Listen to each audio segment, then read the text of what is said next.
I don't understand why you insist on learning things the hard way, Trey, but you gonna learn. Oh yeah, you gonna learn. To reveal the hidden God, we must first analyze the old biblical and Babylonian gods commonly known as Noah, Dagon and Nimrod. There are a myriad of other gods that connect with this topic, but for the sake of over-encumbering the viewer, I will mainly focus on the three deities mentioned. Dagon, a god of the Philistines.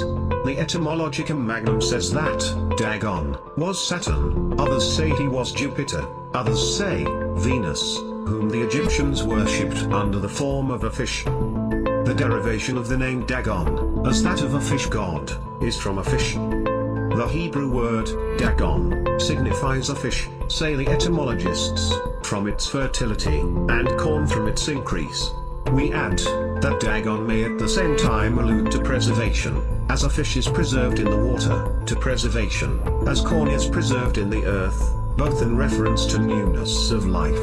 For indeed Dagon is called Sidon, the god of corn, because he discovered bread corn, say the mythologists, and, no doubt, mankind received the use of bread corn from him. Dagon, says Sanchuniathon, was akin to Cronus, that is Saturn, but Saturn was also Noah, and thus, Noah is Dagon.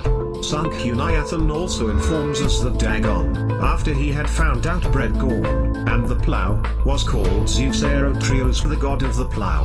How exactly this points to Noah, who is described as a husbandman, that is a farmer, needs no remark. The Phoenician author Sanchuniathon also says Dagon means Sidon, that being the Greek word for grain. Sanchuniathon further explains, and Dagon, after he discovered grain and the plough, was called Zeus Aerotrios. The word aerotrios means plowman, pertaining to agriculture. Dagon was represented as a man with the tail of a fish. There can be no doubt that he was connected with the Canaanitish system, as Derceto or Atargatis, the same as Ashtoreth, was worshipped under a like mixed shape at Ashkelon. In form he is the same as the Assyrian god supposed to correspond to the Roman god Saturn. The Hebrew doctrines say this idol Dagon was made from the navel downward in form of a fish, but the navel upward in form of a man. This they collect from Samuel 5:4. The two palms of his hands were cut off upon the threshold. And furthermore they say, the idol Dagon had his name from the Hebrew Dag, signifying in the holy language, a fish, according to which description we may English him, the Philistine Neptune. Others derive the name from Hebrew Dagon, signifying corn, and they say that he first invented the use of the plough, and corn, whence they translate him Jupiter Aerotrios. In this respect we call him the Philistines Saturn, because antiquity makes Saturn the first inventor of agriculture, and therefore paints him with an hook or scythe in his hand, as being the fittest hieroglyphic for agriculture. A description of the Saxon Caesar, or Saturn, is given, which declares him to be an old man, standing on a fish, with a basket of fruits and flowers in his right hand, and a wheel in his left. I think this connects him clearly with the old Sidonian idol, Dagon, of which we read in the scriptures. For the term Dagon implies corn of all sorts, and it is known that Saturn ruled over agriculture, and of course over corn. Hence, the fish on which Sita stands appears to be equivalent to the fishy parts, or lower parts, of Dagon. The god, Dagon, first appears in extant records about 2500 BC in the Murray texts and in personal Amorite names in which the Mesopotamian gods Elu, El, that is Saturn, Dagon, and Ardad are especially common. Joseph Fontenrose first demonstrated that, whatever their deep origins, at Ugarit, Dagon was identified with El, that is, Saturn. Dagon is likewise identified with Bacchus, the god of wine, who was known as Ichthys, the fish god, before Jesus was born. Alexander Hislop, author of the To Babylons, states that Jesus began to be popularly called Ichthys, that is, the fish, manifestly to identify him with Dagon. Greek Dionysus is the equivalent of Roman Bacchus, and both are known as gods of the wine and viticulture. And it is no secret the character of Jesus is always found around the symbolism of fish, bread, and wine. transubstantiation is the change whereby, according to the teaching of the Catholic Church, the bread and the wine used in the sacrament of the Eucharist become, not merely as by a sign or a figure, but also in actual reality the body and blood of Christ. The Catholic Church teaches that the substance or reality of the bread is changed into that of the body of Christ and the substance of the wine into that of his blood, while all that is accessible to the senses remains unchanged. What remains unaltered is also referred to as the accidents of the bread and wine, but this term is not used in the official definition of the doctrine by the Council of Trent. The manner in which the change occurs, the Catholic Church teaches, is a mystery. The signs of bread and wine become, in a way surpassing understanding, the body and blood of Christ. Dagon equals fish, Saturn equals bread, Bacchus equals wine. And they further prayed to Saturn, "Give us this day our daily bread." Because the very name of Saturn was derived from the word satu, to sow, as corn is sown in the earth, and Sator, the sower. The Philistines had a god they called Dagon, from Dag equals a fish, and on equals the sun equals the fish sun, or the sun in Pisces. Just as Jesus, Ichthyes, personifies the sun in the age of Pisces. In this we see a solid connection between Dagon and Jesus, and thus, Saturn is Noah, Noah is Dagon, Dagon is Jesus, Jesus is Saturn, in layman's terms. Jordan Maxwell even pointed out, the Hebrews themselves worshipped Dagon as Noah. The mythical Hebrew male was adapted from the Babylonian account of Gilgamesh, although their Bible stated he was a Philistine god. The Christian Catholic faith today represents him and worships him as well, using the crown for their demigod the Pope. Using the ancient fish god's staff and crown, why do humans so ignorant and needy not question any of the origins of these symbolic meanings? Bel as Cronus, or Saturn, he was the father of the gods, and the father of the gods was also known as Janus, who was called the god of gods, from whom the gods had their origin. Now, Ovid makes Janus say of himself, "The ancients called me Chaos," and Chaos was the Greek god of confusion. Homer proclaims Janus and Saturn to be two titles of the same person.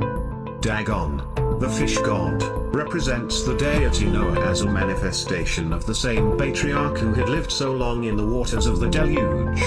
As the Pope bears the keys of Janus, who was also previously shown to be Saturn, so he wears the mitre of Dagon. The two-horned mitre, which the Pope wears when he sits on the high altar at Rome and receives the adoration of the cardinals, is the very same mitre worn by Dagon, the fish god of the Philistines and Babylonians. Kronos or Saturn was no particular deity, but the universal numen of the whole world. This is plainly affirmed by Dionysius of Halicarnassus, where, commending the fertility of Italy, he writeth thus, "Wherefore it is no wonder, if the ancients thought this country to be sacred to Saturn, they supposing this god to be the giver and perfecter of all happiness to men, whether we ought to call him Kronos, as the Greeks will have it, or Cronus as the Romans, he being either way such a god as comprehends the whole nature of the world." But the word Saturn was Hedrorian, which language was originally Oriental, and being derived from Hebrew Satur, signifies hidden, so that by Saturn was meant that hidden principle of the universe, which containeth all things, and he was therefore called by the Romans, Deus Lachesis, the hidden god, as the wife of Saturn in the pontifical books is Latia Saturni, and the land itself, which in the Hedrorian language was Saturnia, is in the Roman Latium, from whence the inhabitants were called Latins, which is as much as to say, the worshippers of the hidden god. This is the same as the first principle of the Egyptian dryad called Amun, which signifies hidden, or Jupiter Amun. Jupiter is visibly derived from the Hebrew word Jehovah, which was read differently Jehu or Jah, which signifies the being that is, the self-existent being. To this Jah was added the word father, or pater, and hence came Jah Pater, or Jupiter of the Romans. The Greeks translated the word Jah by Zeus. This word Zeus they changed into Dios, and by adding Pater called the supreme god Diospater, the father of life.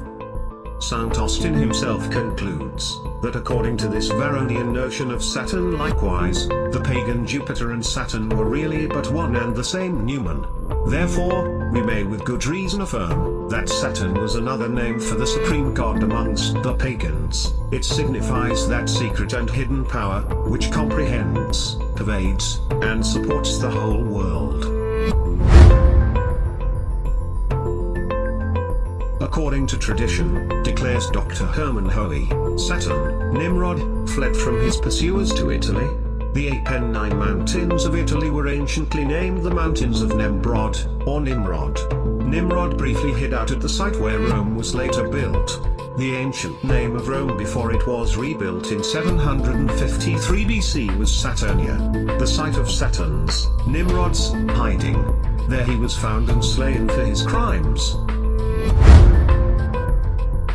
Likewise, the worship of this hidden god is still prominent in the Catholic Church today. The Pope, as the fountain of knowledge or head of the mysteries in the Church of Rome, holds the same position as did Nimrod at the head of the Chaldean mysteries. Nimrod, as god of the Chaldean mysteries, was known as Saturn.